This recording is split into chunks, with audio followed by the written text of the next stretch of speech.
renunciar a Dios o morir. Esta es la historia de un sacerdote que vivió la persecución cristera, obligado a llevar su misión en tiempos sombríos para servir a la luz del evangelio. Aquí la historia de un sastre que hilaba milagros y un sacerdocio tejido con sacrificio, valentía y amor incondicional a Dios. Esta es la historia de San Julio Álvarez Mendoza. 1866, en Guadalajara, Jalisco, nació un niño llamado Julio. Era hijo de Anastasio Álvarez y Dolores Mendoza, una pareja de escasos recursos que vivía de servir en casas ajenas. Desde pequeño, Julio deslumbraba con su carácter afable y su pasión por el estudio, una luz que brillaba en la penumbra de la pobreza. A los 7 años entró a la escuela y su amor por el conocimiento no pasó desapercibido. Contra todo pronóstico y gracias a la providencia de Dios, logró ingresar al colegio superior y más tarde al seminario. Era un joven decidido y cuando surgió la necesidad de una máquina de coser para sostener sus estudios, sus padres dieron su palabra como garantía. Julio, sin quejarse, se convirtió en un sastre en sus horas libres, cosiendo sueños entre puntadas y sacrificios. Entonces, en noviembre de 1984 llegó el momento cumbre. Julio recibió el Sagrado Orden del Presbiterado por el arzobispo Pedro Loza y Pardavé. Apenas ordenado, recibió su primera misión, ser capellán en el Templo del Divino Salvador, en el pueblo de Mechoacanejo de Teocaltiche.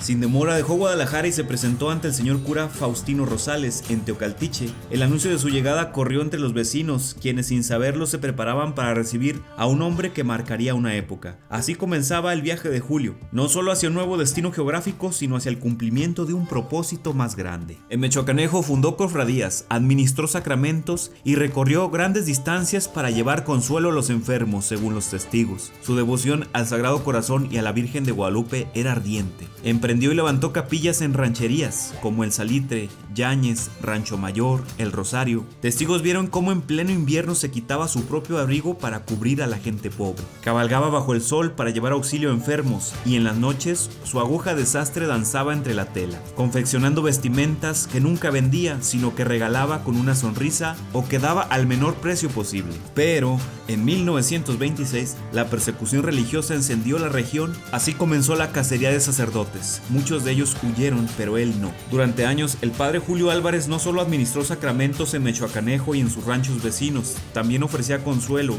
guía y esperanza en tiempos de oscuridad creciente. A pesar de la amenaza constante, jamás huyó ni se ocultó. Cuando le preguntaban que por qué no se iba, él respondía con firmeza: "No he de abandonar a mis ovejitas".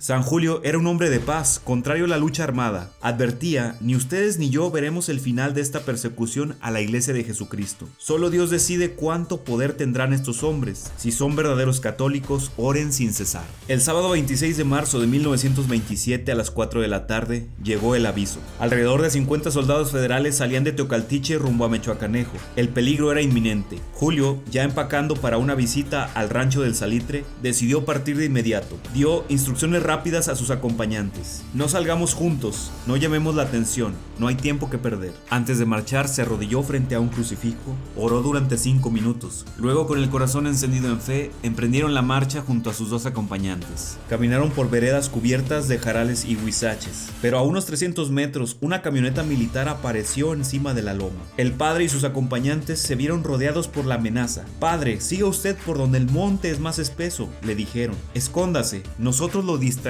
Julio se desvió apenas unos pasos cuando el sonido de frenos y una orden cortante rompieron el aire. "¡Síganlos!".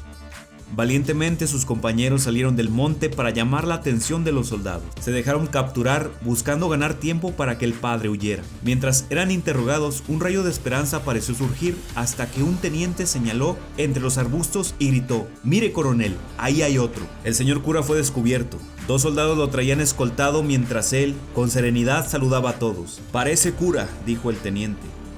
"Ojalá lo fuera, bueno sería", respondió Julio sin temor. Un cargador que acompañaba a los militares, profundamente agradecido por su guía espiritual, se acercó conmovido y le besó la mano. Este simple gesto desató la certeza del coronel. Sí es cura, sí es cura. El pobre cargador, arrepentido de lo que había hecho, intentó justificarse. "Es que él es mi padrino", pero fue demasiado tarde. Un jinete que pasaba acompañado de 2 señoras saludó con confianza. El coronel le preguntó: "¿Conoces a este hombre?". "Sí, es el señor cura de Mechoacanejo".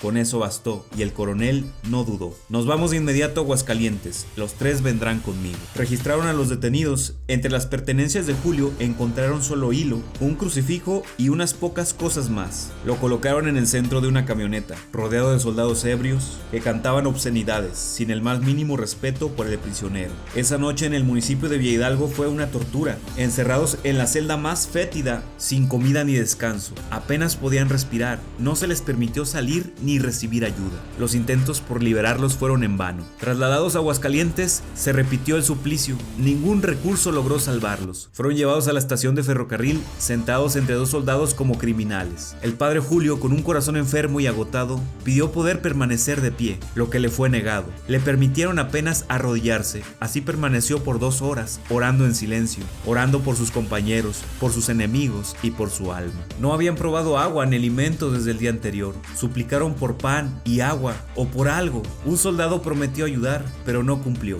A las 3 de la tarde les arrojaron 3 piezas de bolillos, a escondidas con la orden de no ser vistos al comer. Varias mujeres intentaron acercarse con comida, pero siempre fueron rechazadas. Nadie los podía auxiliar. El hambre, el encierro, el silencio, todo parecía anticipar el final del mártir. Una noche sin juicio, sin tribunal ni defensa, solo una lámpara encendida sobre los rostros exhaustos. Así fue condenado a muerte el padre Julio Álvarez Mendoza. Un oficial y 2 asistentes bastaron para sellar su destino. Ninguna acusación, ninguna palabra, solo sombras y órdenes en silencio. Con 20 soldados armados y un convoy militar, los prisioneros fueron escoltados rumbo a San Julián.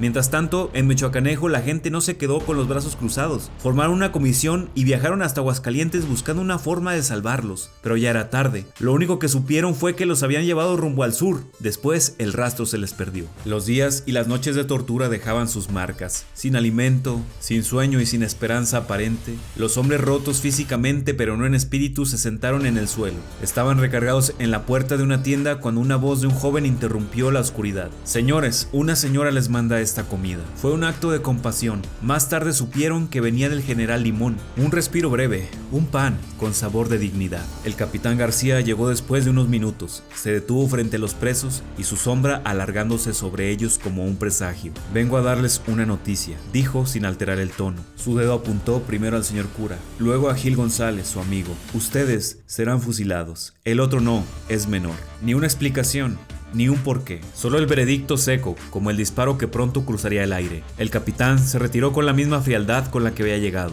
No hubo interrogatorio ni defensa, ni siquiera una ilusión de juicio. Iban a morir como criminales sin crimen. Aquella noche, la última del padre Julio, fue vivida en la miseria. Un petate por cama, una tilma raída por abrigo y un ladrillo como almohada. El silencio era total, salvo por las oraciones que aún recitaba en su corazón herido. Un último intento de rescate se estaba dando en Mechoacanejo. El rumor se esparció como pólvora. Los tienen en San Miguel, pero faltaban piezas en el tablero. ¿Dónde estaba el señor cura? ¿Vivía aún? Cada minuto que pasaba era un grano de arena escapándose en un reloj invisible. Timoteo Ornelas y Asunción Flores no esperaron. Con voluntad firme partieron hacia Teocaltiche con una misión imposible: reunir evidencia suficiente, poderosa, para detener las balas del martirio. La estrategia era hablar con comerciantes influyentes, ya que sus firmas valían mucho. También con autoridades civiles, un sello, un documento, cualquier cosa que gritara alto a los fusiles. También buscaron militares con deudas morales, hombres que en otros tiempos habían ya jurado proteger a los suyos. Cada apretón de manos, cada puerta que se abría, cada firma, era una victoria efímera, pero el tiempo no se negociaba. Emprendieron el camino rápido, esperando llegar antes del fusilamiento. Avanzaban y el reloj seguía corriendo, pero cuando sus botas golpearon el patio de la prisión, ya solo encontraron silencio. Era demasiado tarde.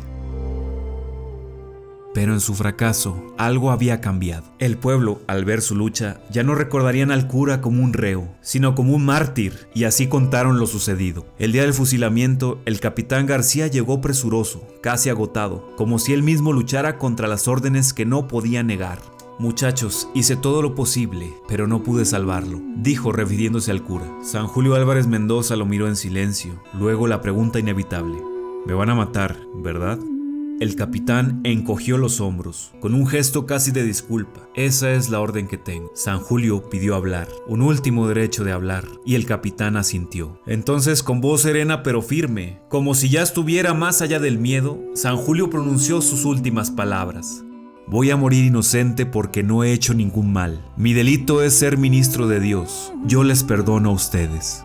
Solo les ruego que no maten a los muchachos, porque son inocentes y nada deben. Terminada ya su misión terrena, cruzó los brazos, le taparon el rostro con una bufanda. 3 balas atravesaron su cuerpo. Un cuarto disparo de pistola de escuadra perforó su mejilla. El cuerpo cayó al suelo, pero su alma se elevó a la gloria eterna.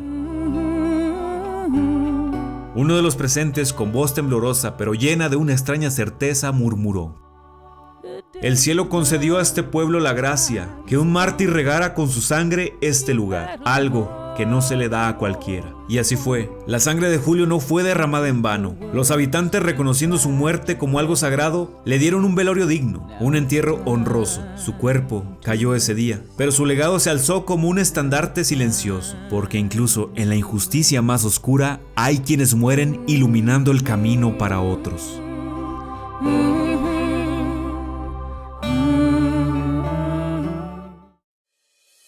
San Julio Álvarez Mendoza y un legado que nunca muere. Los milagros del padre San Julio Álvarez Mendoza, señales del cielo tras su martirio. La mujer ciega que volvió a ver en 1934. María de la Luz soñó con un sacerdote que le dijo: toca mi sotana y verás la luz. Al rozar una reliquia de San Julio recuperó la vista. Los médicos no encontraron explicación. Número 2. El soldado arrepentido.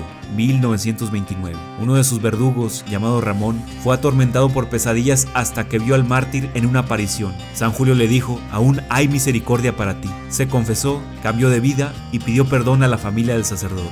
3. Los claveles de San Julián. En el lugar donde fue fusilado florecen claveles rojos sin que nadie los plante. En plena sequía de 1952, al llevar sus pétalos al campo, trajo lluvia milagrosa. 4. El niño salvado por un hombre con agujas. 1947. Un niño arrastrado por el río Verde fue rescatado de forma inexplicable. Dijo que le ayudó un señor con overol y agujas en el bolsillo, tal como se vestía San Julio en la clandestinidad. 5. El maíz que nunca se acabó. 1939. Una viuda en plena hambruna rezó con el rosario del mártir. A la mañana siguiente su alacena estaba llena de maíz. Vecinos dijeron haber visto unas luces hermosas, azules en su casa. 6. La curación que lo llevó a los altares. 1999. Lucía González, enferma de cáncer terminal, tocó una reliquia del santo y sanó por completo. El Vaticano lo confirmó como milagro y el Papa Juan Pablo II lo canonizó en el año 2000. San Julio Álvarez Mendoza, ruega por nosotros, quienes acabamos de escuchar tu historia.